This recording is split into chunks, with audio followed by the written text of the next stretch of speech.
শুভেচ্ছা জানাচ্ছি আজকের রেসিপিতে। আজকের রেসিপি হচ্ছে সুন্দর একটি চিজ পটেটো রেসিপি। আশা করি রেসিপিটি আপনাদের পছন্দ হবে এবং ভালো লাগবে। তো দেখতে পাচ্ছেন এখানে আমি দুটো মিডিয়াম সাইজের আলু নিয়ে নিচ্ছি। ছোট ছোট পিস করে এটা সেদ্ধ দিয়েছিলাম সামান্য পরিমাণ লবণ দিয়ে। তো সেদ্ধ হয়ে গেল। এখন পটেটো পিলারের সাহায্যে এগুলোকে সুন্দর করে ম্যাশ করে নিচ্ছি। তো ম্যাশ করা হয়ে গেছে দেখতে পাচ্ছেন।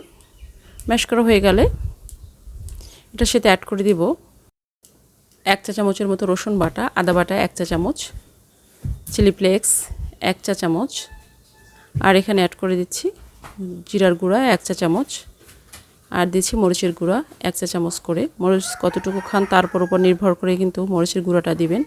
আর এখানে অ্যাড করে দিচ্ছি হলুদের গুঁড়া 1/2 চা চামচ, আর দিয়ে দিচ্ছি এখানে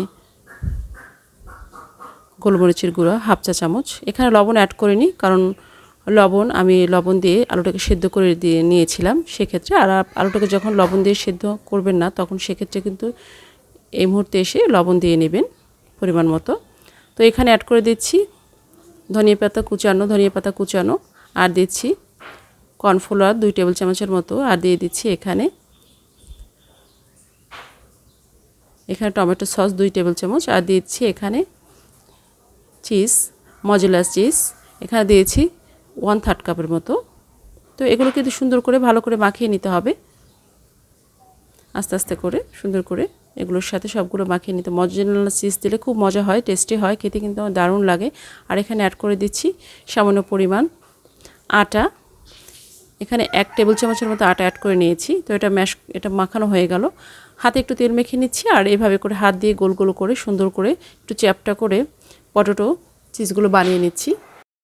চিজ পটেটো নাস্তা খুব মজা হয় খেতে, খুবই দারুণ লাগে। অবশ্যই আপনার বাসায় ট্রাই করতে পারেন। তো বানানো হয়ে গেল দেখতে পাচ্ছেন সবগুলো।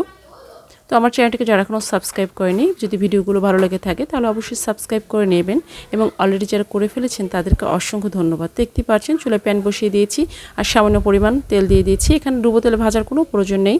সামান্য তেল দিয়ে সুন্দর করে, তেলটা যখন হালকা গরম হবে এই অবস্থায় এসে কিন্তু সুন্দর করে এই নাস্তাগুলো দিয়ে দিবেন। তো এইভাবে করে দিয়ে চুলার আঁচটা মিডিয়াম আঁচে রেখে সুন্দর করে উল্টে পাল্টে একটু ভেজে নিতে হবে। একটু ধৈর্য সহকারে ভাজতে হবে, তা নাহলে নিচেরটা পুড়ে যাবে। উল্টে পাল্টে দিতে হবে। কালারটা যদি সুন্দর চান তাহলে অবশ্যই কিন্তু উল্টে পাল্টে একটু সময় নিয়ে ভাজতে হবে। তো দেখতেই পাচ্ছেন সুন্দর একটি কালার চলে আসছে। এটাকে আমরা এখন উঠিয়ে নেব। খেতে কিন্তু দারুণ লাগে, বিশেষ করে বাচ্চারা কিন্তু এই পটেটো, যে চিজ পটেটো, এগুলো খুবই মজা হয় এবং খেতে তারা কিন্তু পছন্দ করবে।